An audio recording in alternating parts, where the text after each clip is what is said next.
average hurricane season. A nor'easter doesn't stop this pizza delivery. When I got up there, I saw it was about like a foot of water. I didn't know how deep it was, and I didn't want to ruin my car. I just got it fixed, so. A possible tornado in California.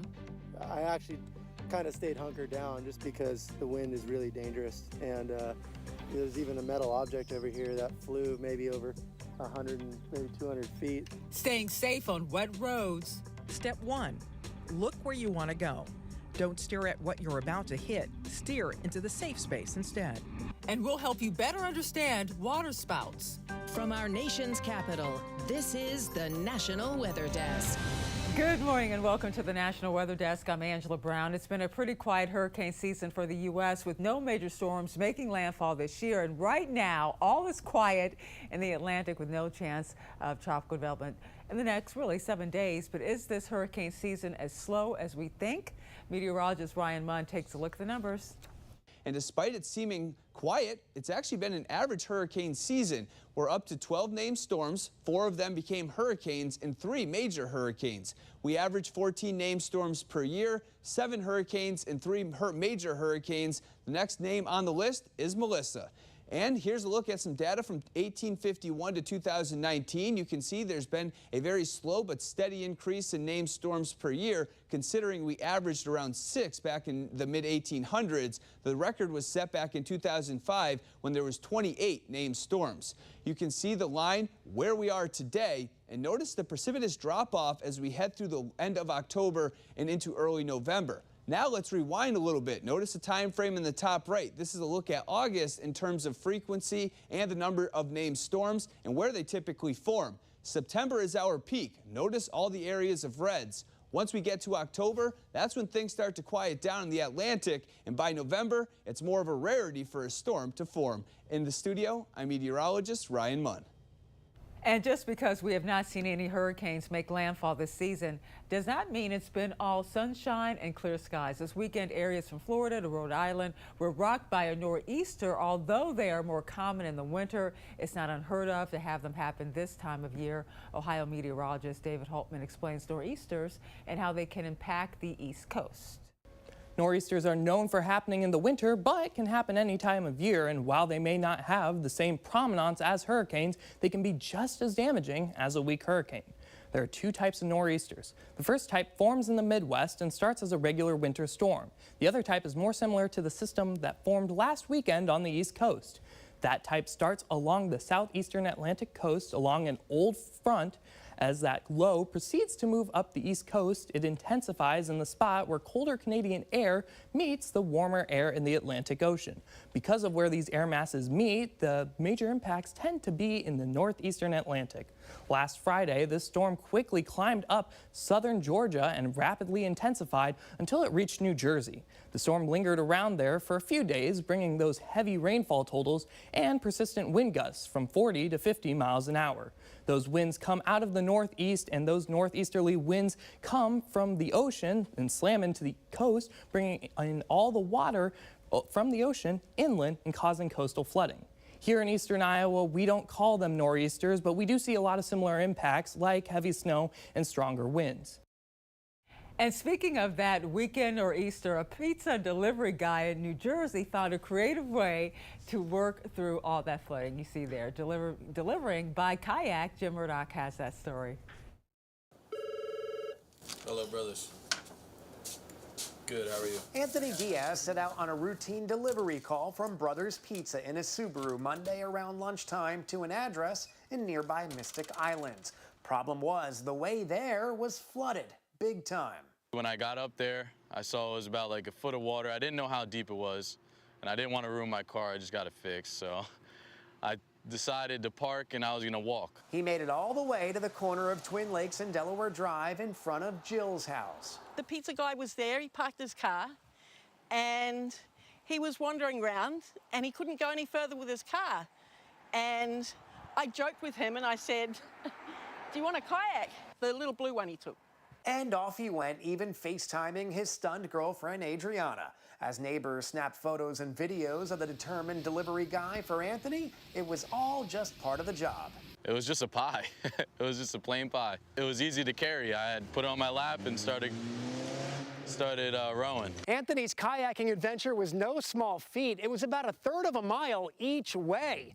And when he reached his final destination here at the end of West Potomac Drive, the homeowner said he had no idea how bad the flooding actually was.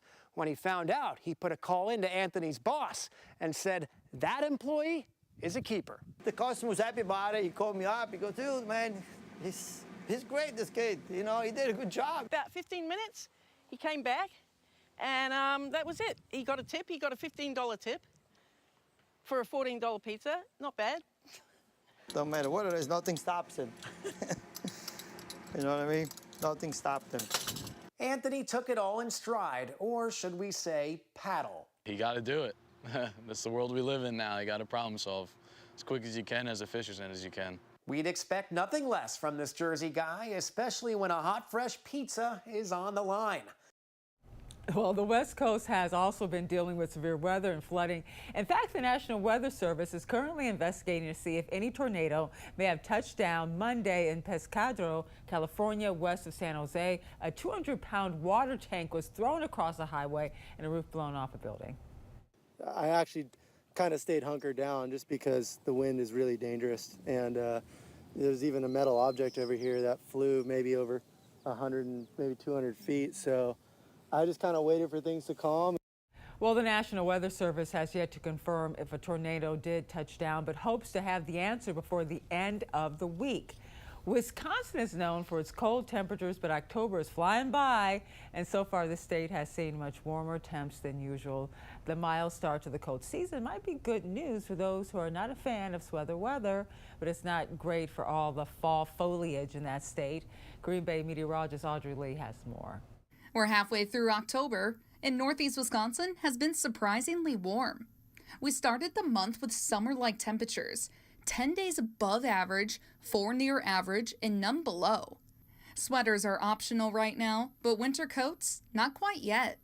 But typically, we start reaching for coats when highs only reach right around 45 degrees or lower, and overnight lows dip to 35 degrees or below. Looking at average temperatures for the next 3 months, November's high dropped to about 44 and lows near 29, but by December and January, we see high temperatures in the 30s and 20s with lows in the teens. So by late November, winter coats are usually a must. Now, breaking down November week by week, we start out the first week with highs near to 50s and lows near freezing, but by the second week, high temperatures drop to 45 and lows near 30, hitting that winter coat threshold. So weeks 3 and 4, we see high temperatures near the 40s and lows in the 20s. So on average, northeast Wisconsin tends to see its first winter coat weather for the second or even third week of November. But with such a warm October, that timing could shift. If above average temperatures continue into November, winter coats may not be needed right away. These mild temperatures are also affecting fall color. Some trees are starting to lose leaves, and while colors are showing, they're not very vibrant. Up north, leaves are closer to peak color, but not every tree is at its brightest. Warm weather slows the chemical processes that produces the bright reds and oranges. So while winter coats aren't needed just yet, keep an eye on the forecast. With the right cold fronts, that chill could arrive in just a few weeks. And if you want to learn more about the weather in your area, check us out on social media. We post content from our team of 200 meteorologists all over the country. To find us, just search the National Weather Desk, or you can scan the QR code on the bottom left corner of your screen. And some not so great news for the planet. The carbon dioxide levels in the Earth's atmosphere increased to their highest level on record last year. Now, that's according to an annual study from the United Nations Weather Agency. Now, the agency says the annual average amount of CO2 rose by 3.5 parts per million from 2023 to 2024. The UN says total CO2 levels are just under 242 parts per million more than 50% higher than pre-industrial levels. And coming up on the National Weather Desk, it's fall wildfire season for much of the East Coast. We'll show you ways you can protect your home, plus safety tips for driving on wet roads.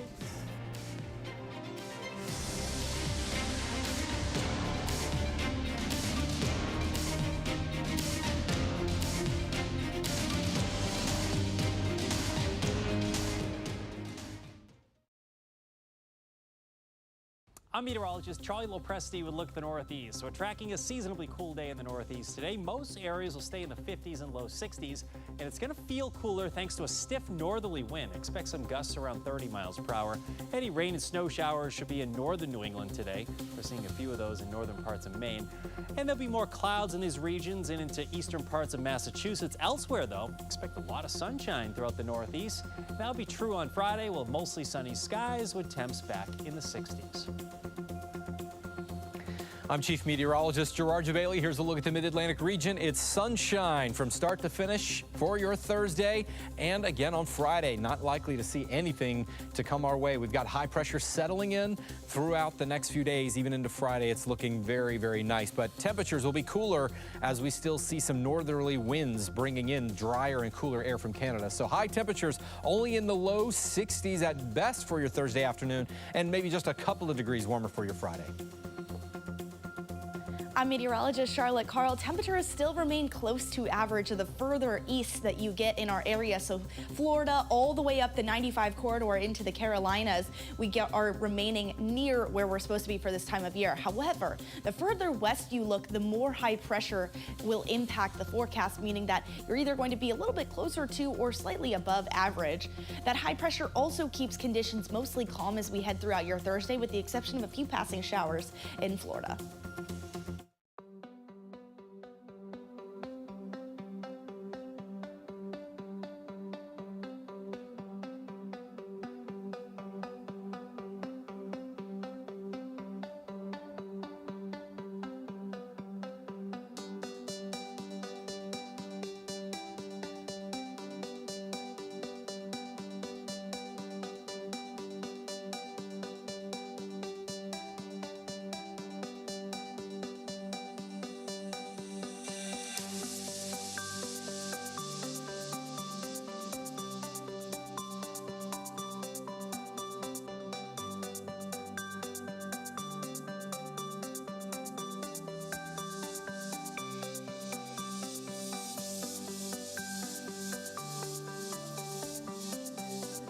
Weather Window, presented by the National Weather Desk. An early week storm has moved on from the Reno, Nevada area, but not before leaving behind photo-worthy landscapes like this mountain snow and fall's multicolored calling card at lower elevations. A look at thick valley fog in western North Carolina and sunset over a wheat field near Portland, Oregon. For more content like this, follow the National Weather Desk on Instagram. When the weather creates slick driving conditions, you may skid, but while you expect that to happen to you in the winter, skidding can be a risk in the fall. In fact, overall, fall is the most dangerous season for drivers. So meteorologist Veronica Johnson spoke to a driving instructor for a reminder about ways to regain control of your car if that actually happens. We start on a skid pad where the pavement is treated to be as slick as ice. Kevin's behind the wheel to show me and you how to recover. So the great thing with our skid pad is it's treated with genonite. So it's really slippery just because it's wet. It adds the chemical also, so it makes it like ice out there. So as we get out on a skid pad, we can show front wheel skids, we can show rear wheel skids, how to recover from them. What got us into trouble? How do I take that input back out and stabilize my car? Step 1. Look where you want to go. Don't stare at what you're about to hit. Steer into the safe space instead. Ice is a huge obstacle. However, we can still deal with it. Instead of trying to come up with ways to make our cars smarter, if we train our drivers to be better drivers, we can eliminate a lot of that. Step 2. Don't panic brake. Too much pedal pressure can make you lose even more control. So here again, the brake got me in trouble. I got to give some to get something. So if the brake has gotten me in trouble, I'm going to relax a little bit of that brake pressure and I'll get some control back. Step 3, the wet pad. Here Kevin shows how ABS works in slick conditions and how to use it to your advantage. Up here, I get that ABS stuff. So as I relax my toes, I get my steering response back. So I've stopped faster and I've stopped with a lot more control. Now it's my turn, practicing the same steps. Eyes up, ease off the brake. Steer smooth and let the car come back in line. So what's the #1 rule, Kevin? look where you want to go, ease off the gas. And with some practice, that skill could keep you in control. The month of October is known for its fog, but in central Pennsylvania, it's also one of the driest months of the year, second to February. Meteorologist Ed Russo breaks down why. October is a transition month. It's a switch from the warm season to the cool. This time of year, we often get moisture-starved cold fronts with little to no rain that usher in cooler air. The Canadian high-pressure systems behind these fronts often bring sunshine, chilly nights, and cool afternoons. The shorter days are cue for the leaves to start changing color as chlorophyll production starts to break down. Dry conditions can even enhance fall color as the sun helps the leaves produce different pigments that create a more vibrant show. The lack of moisture can also reduce leaf disease, which can significantly dull the different shades of fall. Dry conditions in the fall only help the leaves flourish with color if we also had adequately wet conditions during the growing season in the months prior. On average, Harrisburg will see around 3.81 inches of rain during the month of October. Last year was one of the driest on record with around a half an inch. The driest ever was back in 1924 with only 0.02 of an inch. The dry weather in October, combined with fresh leaf litter from fallen leaves, can also create a wildfire risk under the right circumstances. October and November are Central PA's second fire season. The other occurs in the spring. As we head deeper into fall and early winter, the jet stream often intensifies and becomes more amplified. As a result, we are more likely to see bigger storms that produce more precipitation. It's also dry in West Virginia, and despite the fact it's officially fall and temperatures are dropping, it's wildfire season in the Mountain State, and officials are not taking any chances. Jamie Eli has that story.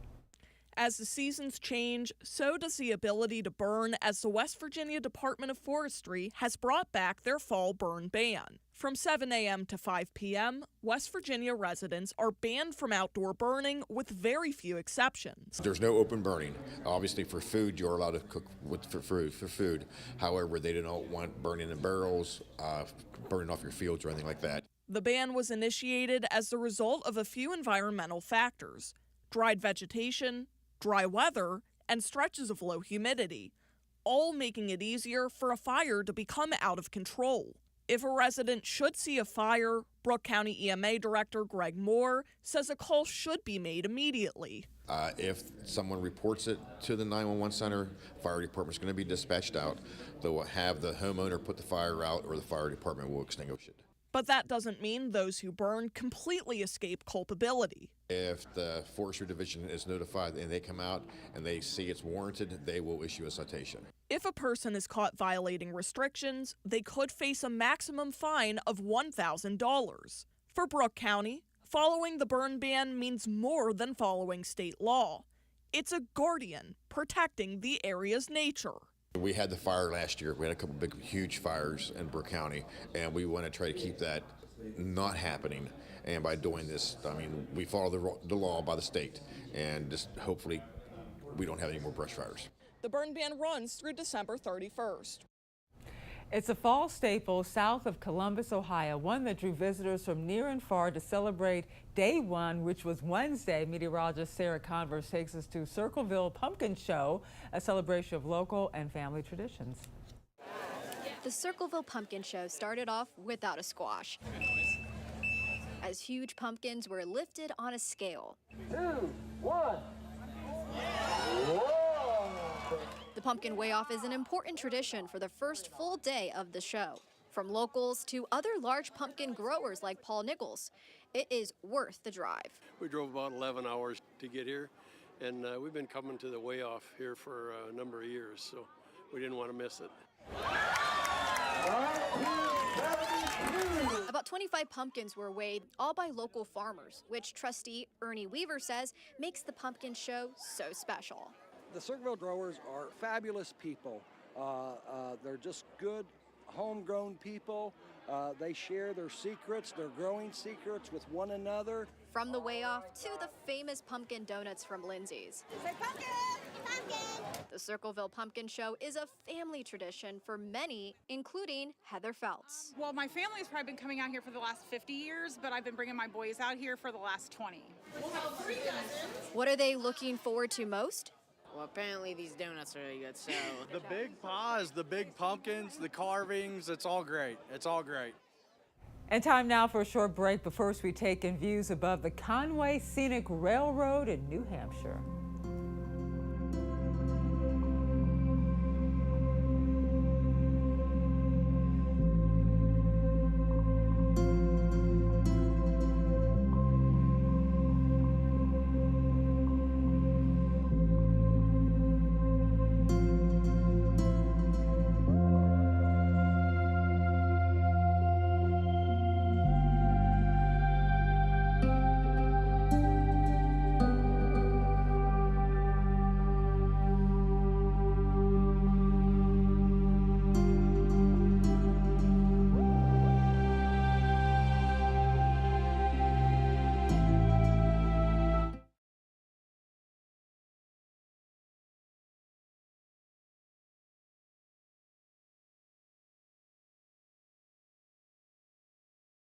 Well, a very good Thursday morning, everyone. I'm meteorologist Andrew Buck-Michael. Some rain across the northern plains today with a cold front. You can see that we're definitely a little cooler here to the north, 60s, even some 50s there. But how about 80s down to the south?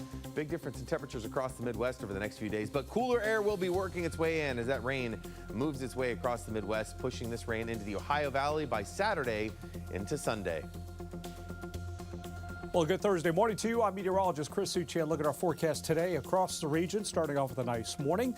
Mostly to partly sunny skies through the afternoon. Just a little bit cooler, especially across Texas. We'll see a lot of 80s for highs instead of the 90s. Step into Friday's forecast, looking good in the morning. May get a shower or two near the Gulf Coast. That's where we'll have the best chance for a couple of showers. Could get into Friday evening, Friday night, a couple strong storms in Oklahoma. Well, hi there and a good Thursday morning to everybody. I'm meteorologist Shannon O'Donnell. Out west, we're brightening back up in the Golden State. Temperatures in the mid-60s today in the city by the bay, 70s in Southern California, and the showers pushing through Salt Lake City. Big area of low pressure there moving over the Four Corners states, bringing some snow to the higher terrain of the Rockies, and some wet weather starting to approach the TNWD as we head into Thursday evening. And that's the scene from here.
I'm Chris Kuiper, Chief Meteorologist at Fox 26 in Fresno, California, and you are watching the National Weather Desk.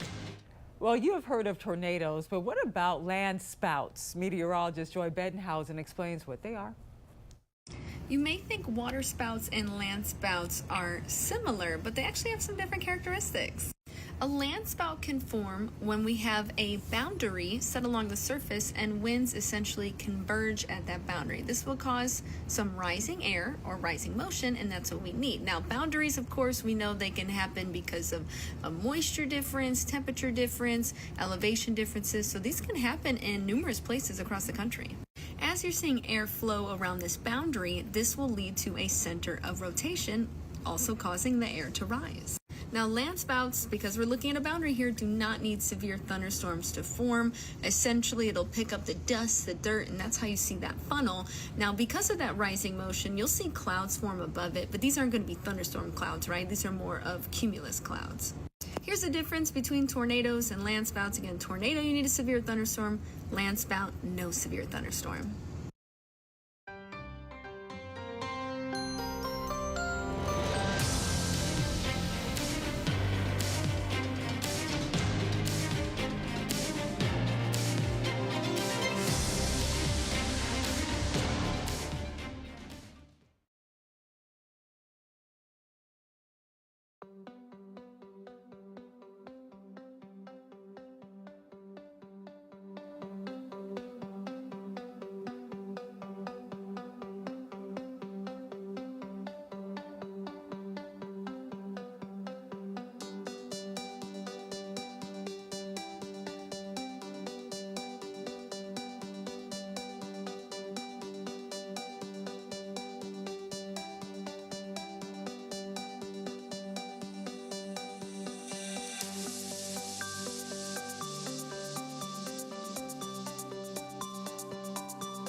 Thank you so much for joining us. I'm Angela Brown. Make it a great day, and I'll see you right back here tomorrow.